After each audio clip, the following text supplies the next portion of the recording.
Hello, everyone, and welcome back to the channel. Today, we are discussing The Lost Days. The Lost Days is a film by Wingonia EP and the latest in the entries of film and the first features project lineup. Now, this film is the story about a woman, Chisom Agu, who, having defeated cancer, has a new lease on life. She's like, I want to go and right all my wrongs. And where does she go first? Not to Paris, not to London, or any of the other fancy places her trust Sunday dimensions, but instead all the way to the village. Now, I'm going to take an aside here to say that for some reason, I had the sense that this village was Enugu at some point. I'm not exactly sure why I got this misinformation. But as the film went on, turns out it's not Enugu, but somewhere close to Lagos, actually, Abeokuta. He goes all the way there to see her long-lost lover, Kolawole, played by Bimbo Manuel.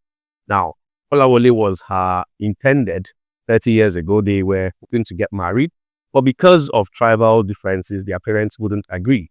And so that's how Kolawole ended up in the arms of Adiro Care. And we'll get into the thick of things while I'm mentioning these names and why it's important to the narrative.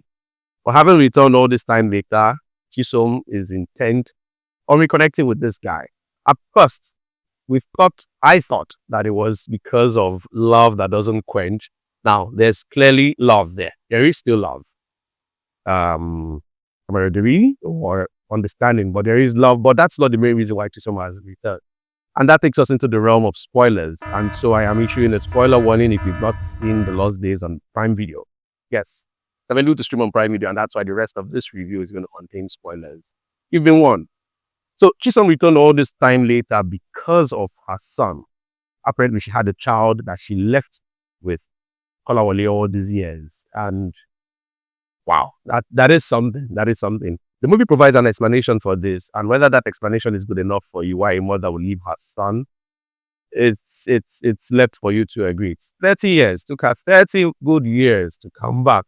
Chisom is like, I thought the cancer was God's punishment to me for keeping this kind of secret buried in, and thinking I'm gonna die, I'm gonna give my son half of my property and the other half to my daughter in Kem. But now that she's not dead, she has come to confess, and confess actually turns out that even Kolawole, while he didn't feel that same level of guilt, he's such a sweet man. He was like, he didn't fight it. He was like, give me until the end of this festival. And he was going to, or at least that's what it seemed like before tragedy struck, tragedy in the form of Chisom getting kidnapped. Now, when I did a reaction to the trailer, you can watch it somewhere here, I shared that I didn't like the fact that this story, which seems to be like an elder love story, was being interrupted with something as important or as grievous as a kidnap plot. And having seen the full movie, I still stand by that submission. Yes, I stand by it all the way. Now, you might be wondering why. I feel like the film is weaker for it, especially the way it played out. At first, when I saw the trailer, it was from a place of, can't we just get an elder love story and just watch two mature people rediscover their love or fall in love, in Nollywood? And now, having seen the film is because I just think that the whole kidnap subplot was just something else. It took basically half of the runtime. So the first half is set up, Chisom with discovering, oh, I can live life again, coming to town, this new woman who drives a wedge between father and son, the black sheep of the family, like I called him, but his name is Kola, Kola Jr.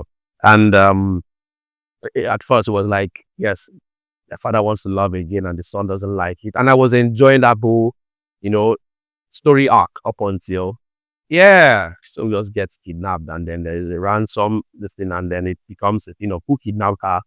And you just play to the lowest hanging fruit of whom actually was behind the kidnapping.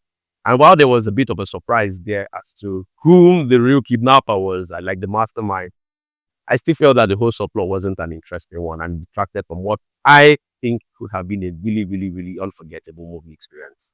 So right now, what we did get was something still remarkable to an extent, but not as iconic as it could have been, in my opinion. Now, does that make The Lost Days a bad watch? Not at all. I think it's still a very engaging watch. I think it does some things that are pretty much interesting, put two elderly people front and center, and yes, it's a mother trying to reconnect with her son. It's also a father trying to rediscover his sons he thought he knew. It's also two boys trying to come to terms with a world that is changing.